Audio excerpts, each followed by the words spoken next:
Ya teman-teman, kemarin mungkin kita sempat tegang rasanya karena PDIP sempat diisukan untuk masuk ke koalisi menjadi pengganti dari Pak SB dan juga Pak Jokowi. Ini menjadi sebuah isu berita yang sangat hangat diperbincangkan, tapi di sidang tahunan MPR semua itu pun sirna ketika Pak Prabowo tidak jadi mengumumkan koalisi antara pemerintah dan juga PDIP.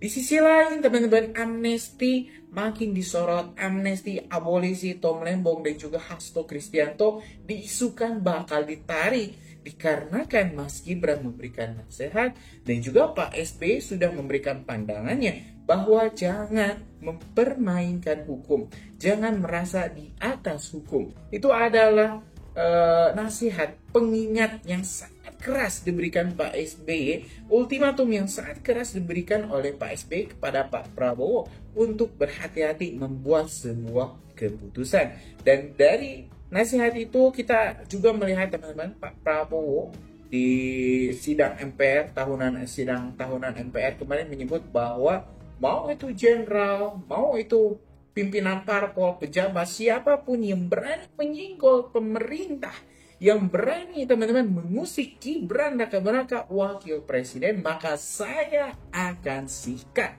Kan itu sudah bukan lagi omong-omong teman-teman, bukan lagi omong kosong, tapi Pak Prabowo di sidang tahunan MPR sudah berjanji, sudah mewanti-wanti jangan macam-macam.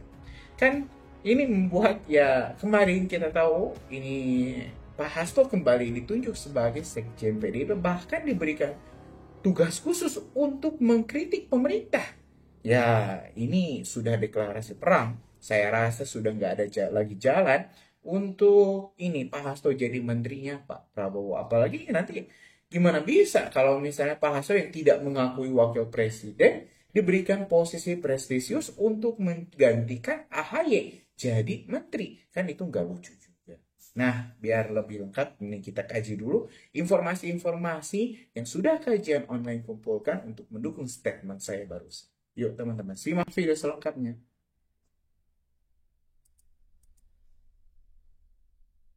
Ngasih saya ini award. Kamu tahu nggak sih Ibu Muni udah pinter, cantik, karismatik, pejuang apa nih? Kayak ngene kabeh moh aku. Lah kan udah punya pemimpin yang mestinya ada pertanyaan. Pemimpin masa depan yang Ibu harapkan itu seperti apa? Ayo, kok lu nggak ngeliatin gue ya? Orang jelas-jelas ada deh. Gitu enggak. Aduh gawat. Itu ditanya Pak, nanti baca aja. Untuk Bapak kan bilang 2045. Walala. Saya pikir 2045 gitu. Padahal saya sendiri PDI Perjuangan menggalakkan program stunting loh Pak. Mbok saya dikasih bintang toh yo. Pak Jokowi gue udah ngono lho, mentang-mentang. Lah iya, padahal Pak Jokowi kalau nggak ada PDI Perjuangan juga aduh kasihan dah.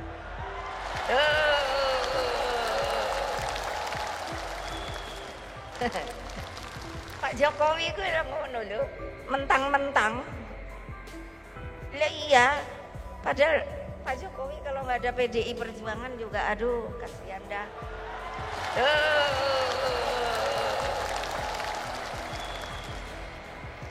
Lo legal formal lo. Beliau jadi presiden tuh nggak ada kan ini. Legal formal diikuti terus kan sama saya. Aturannya, aturan mainnya. Terus Pak Ma'ruf, saya minta kaget Pak Ma'ruf. Pak Ma'ruf itu dulunya sama-sama di BPIP. Waktu itu masih UKP PIP. Terus setelah itu yaitu ada Pak Mahfud tuh saya lihat tuh, mana dia tadi ya? Ada deh. Nah, itu.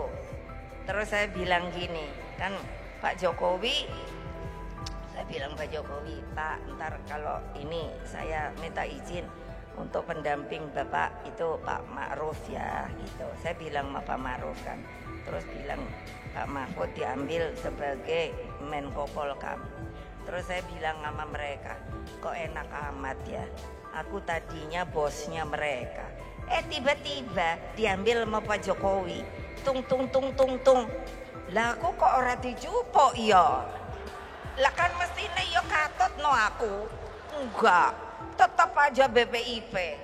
Yo, ya udah, karena saya nggak cari kuasa. Ya kami jujur aja kilaf dulu ketika ikut mencalonkan Gibran, karena kami juga di sisi lain memang mengakui terhadap kemajuan yang dilakukan oleh Pak Jokowi. Tapi setelah kami lihat lebih dalam, kemajuan ini ternyata dipicu oleh beban utang yang sangat besar. Utang kita, utang pemerintah itu hampir mencapai 196 miliar US dollar. Ternyata utang swasta dan BUMN itu hampir mencapai 220 miliar US dollar. Ketika ini digabung, maka ke depan kita bisa mengalami suatu persoalan yang sangat serius. Hasto Kristianto memberikan sindiran atas kemenangan Prabowo Subianto dan Gibran Rakabuming Raka yang menang dalam pemilu 2024. Hasto menyebut akan melawan kekuatan Presiden Joko Widodo yang dinilai ikut campur dalam proses pemilu. Dikatakan Hasto, partai pendukung Ganjar Pranowo Mahfud MD tetap solid meski diintimidasi. Ia menegaskan para partai pengusung harus berhadapan dengan Presiden Joko Widodo. Pasalnya, kepala negara dinilai menyalahgunakan kekuasaan dari sejumlah aspek, mulai dari pengerahan bansos, instrumen hukum, hingga hasil pemilu yang dinilai sudah disetting. Hasto lantas mengklaim Ganjar Mahfud telah memiliki keunggulan sejak saat debat antar Capres-Cawapres berlangsung. Terlebih saat debat, istri Ganjar, Siti Atikoh, dan putranya, Alam Ganjar, selalu hadir menemani. Ia lantas memberikan sindiran atas kemenangan yang diperoleh paslon 02. Menurutnya, kemenangan hasil memanipulasi adalah kemenangan sementara. Selain itu, bagi mereka yang menyalahgunakan kekuasaan disebut tak memiliki mimpi indah namun mimpi hukuman. Hal itu tentu akan berbeda dengan yang berjuang melalui kebenaran.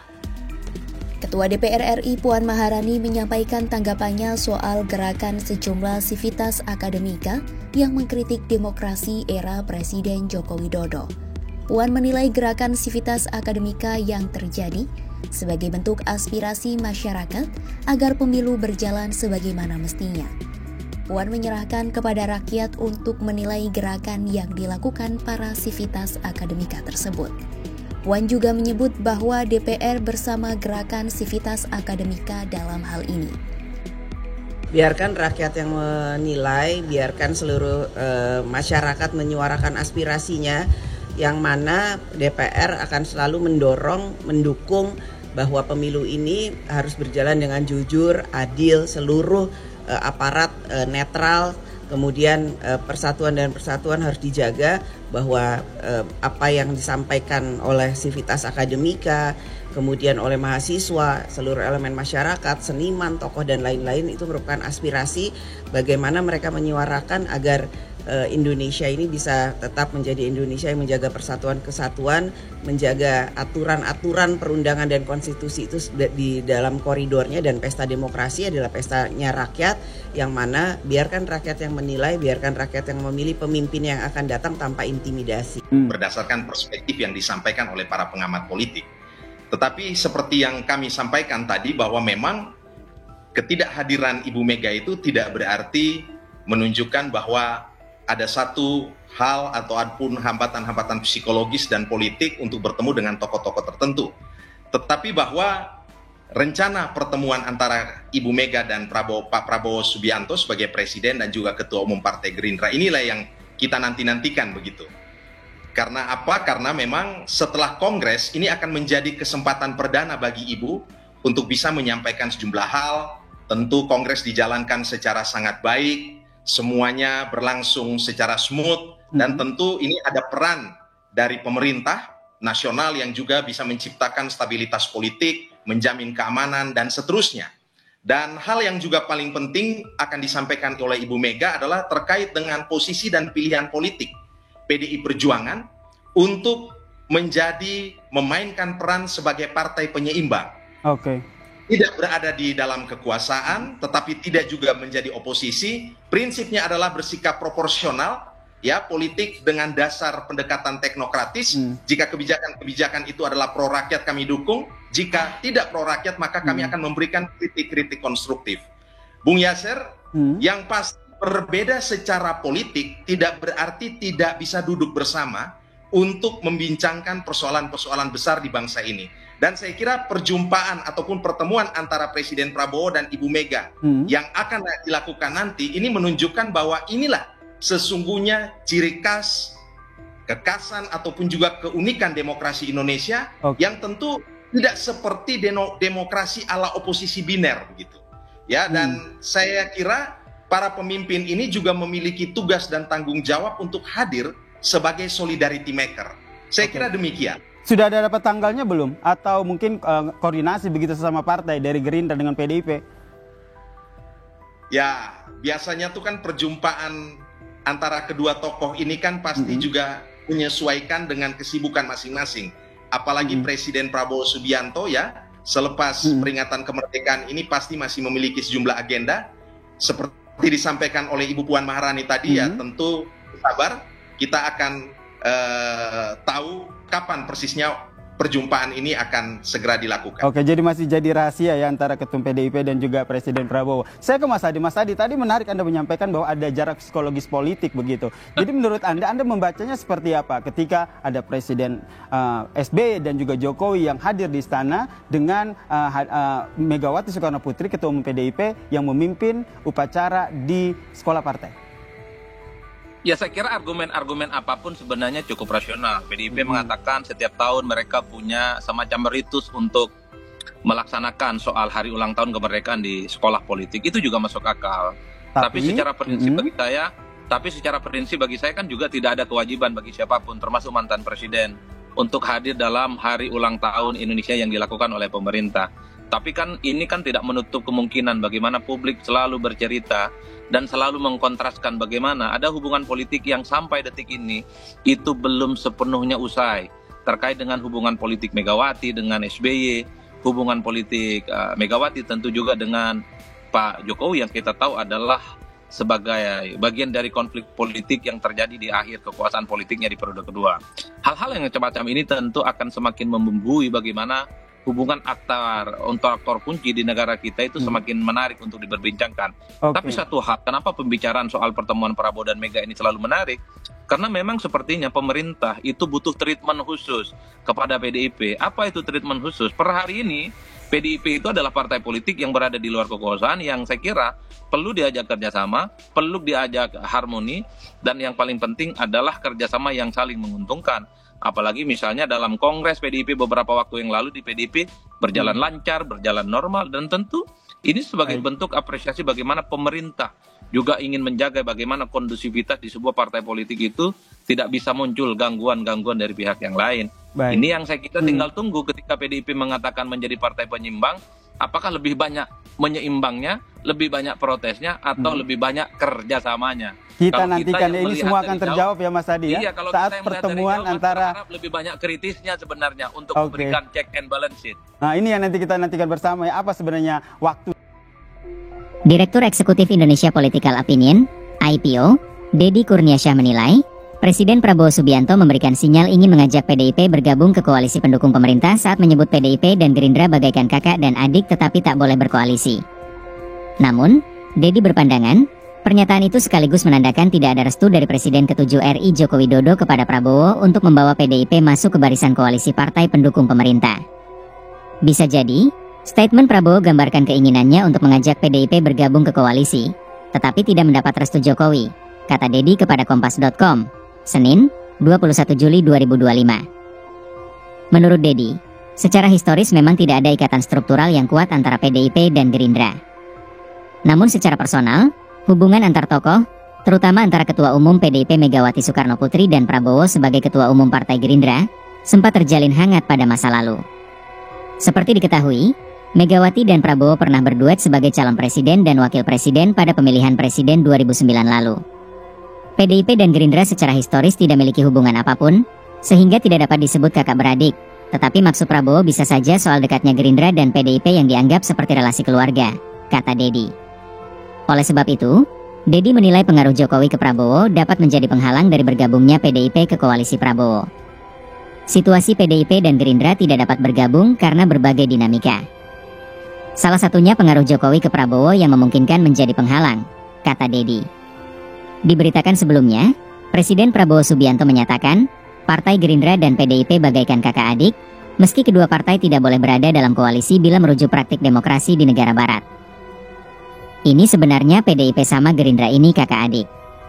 Tapi benar kita ini karena apa ya?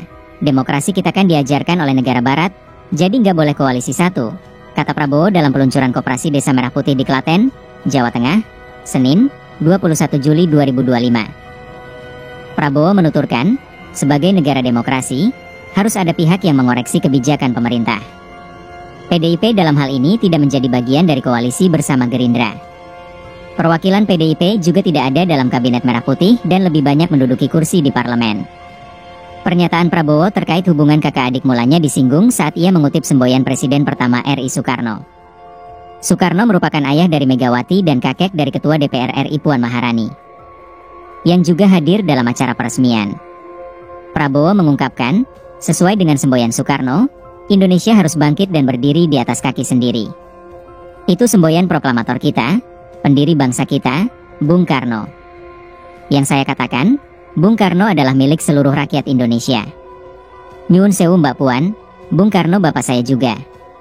Mungkin kalau dipotong, dada saya, ini yang keluar marhaen juga ini.